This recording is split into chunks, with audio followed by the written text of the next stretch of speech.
When Madison Blackman was rushed to the hospital, the bullet had barely missed her brain.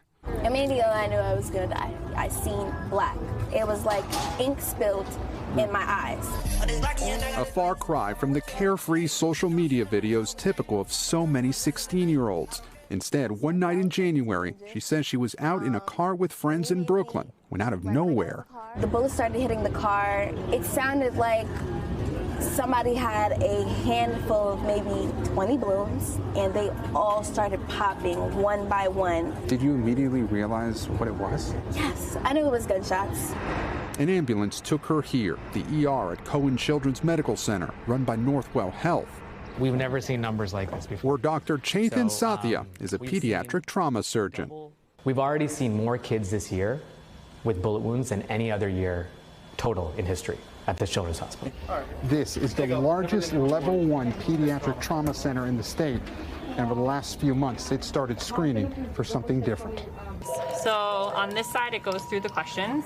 Any teenager who comes to the ER for any reason is now asked a series of what some might say are uncomfortable questions. How often have you heard guns being shot? And in the past 6 months, including today, has someone pulled a gun on you? Nurse Alex Pavis and her colleagues are hoping to not just treat gunshot wounds, but prevent them. Did you ever think that this would be part of your job description? No. Never. Shootings are now the leading cause of death for children and teens in the U.S. Every day, 22 of them are shot. The topic of guns is often seen as political, but you see it as a public health issue. It is a public health issue. I mean, it is the #1 killer of kids in our country right now. 6 months later, Madison Blackman's physical wounds are healed. The psychological ones are not.